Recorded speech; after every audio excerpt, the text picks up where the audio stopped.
তো রাধে রাধে বন্ধুরা, তোমরা সকলে কেমন আছো? আমি ভালো আছি। আর দীপমালাস ব্লগে তোমাদের সকলকে অনেক অনেক ওয়েলকাম আর স্বাগত। তো আজকে আমরা চলে এসেছি সন্ধ্যাবেলায় হবিবপুর ইস্কনে। যদিও আমরা মাঝে মধ্যে প্রায়ই যাই, যখন ইনি বাড়িতে থাকে তো তখন আমরা যাই। তো আজকে বৃষ্টি হচ্ছিল, এই কারণের জন্য সকাল সকাল বেরোতে পারিনি। তো এখন হচ্ছে আমরা চলে এসেছি, তো ভিতর থেকে আমরা প্রণাম করে বাইরে চলে এসেছি। আর নিচে দেখো এখান দিয়ে কাদা হয়ে গেছে, সব ভক্তবৃন্দরা এসেছিল, তো বৃষ্টি হচ্ছিল ওই কারণের জন্যে। আর এখানে শুরু হয়েছে পাঠের আসর। তো আমরা একটুখানি দাঁড়িয়েছিলাম, বেশিক্ষণ দাঁড়াইনি, তারপরে আমরা চলে আসলাম। তো ওখানে থেকে আমরা লাড্ডু নিলাম, প্রসাদ নিলাম, নিয়ে তারপরে আমরা চলে আসলাম। তো আসছিলাম যখন, তখন রাস্তাটা এত সুন্দর লাগছিল, মানে খুবই সুন্দর লাগছিল। তো আগের দিন যেমন লং ড্রাইভে গিয়েছিলাম, তো সেখান থেকে আসার পথেও অনেকটাই ভালো লাগছিল। তো আজকেও এখান থেকে আমরা হবিবপুর থেকে ওই রানাঘাট যাচ্ছি চন্দনের চায়ের দোকানে। ওখান থেকে একটুখানি চা খাবো, তারপরে আমরা বাড়ি ফিরে যাব। তো এসেছিলাম একটা কাজে, ওই সেখান থেকেই বাড়ি যাওয়ার পথে। তো আমি এই যে হেলমেটটা মাথায় দিয়েছি, এই কারণের জন্য মাম্মাম শুধু আমার দিকে তাকাচ্ছে, উল্টে উল্টে আমার দিকে তাকাচ্ছে। দেখছেন যে মা কি মাথায় দিয়েছে। গাড়িতে উঠলেও কিন্তু ঘুমিয়ে পড়ে।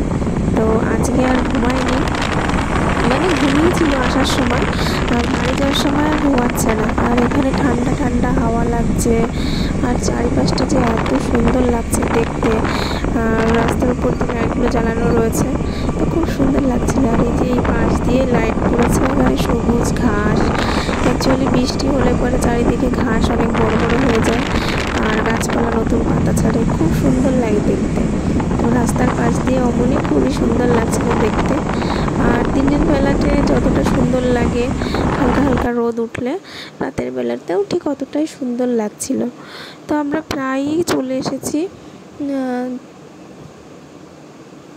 মানে চায়ের দোকানের কাছাকাছি চলে এসেছি।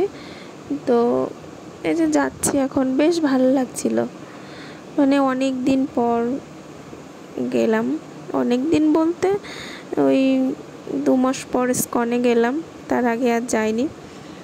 আর যখন বাড়িতে থাকে তখন ওই প্রতিদিনই প্রায় প্রতিদিন না হলেও 2-1 দিন পর পরই আমরা যাই ইস্কনে, গিয়ে একটুখানি বসি, পাঠ শুনি, চলে আসি। আর এখানে কথা বলতে বলতে আমরা প্রায় চলে এসেছিলাম। তো এখানে হচ্ছে আমি মনে হয় একটুখানি রিলস বানানোর চেষ্টা করছিলাম, কিন্তু আমার মাম্মাম বারবার উল্টে উল্টে আমার দিকে তাকাচ্ছিল, আর ওই জন্যে অসুবিধাও লাগছিল। আর পুরো রাস্তা জুড়ে আলো, তো এই কারণের জন্য মানে মনে হচ্ছিলো যে ভিডিও না বানিয়ে এমনিই দেখতে থাকি, তাহলেই অনেকটা ভালো লাগবে হয়তো।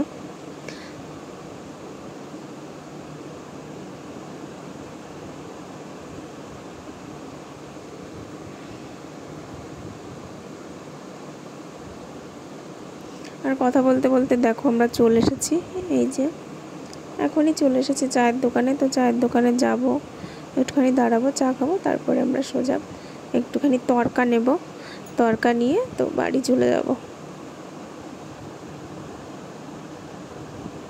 এখানে দেখো আজকে এসে দেখছি প্রচণ্ড পরিমাণে ভিড় চায়ের দোকানের সামনে। আজকে মানে সন্ধ্যার টাইমে একটুখানি বৃষ্টি কম ছিল, ওই কারণের জন্যে অনেকেই এসেছে এখানে চা খেতে, এবং তাছাড়াও এখানে খুবই ভিড় হয়।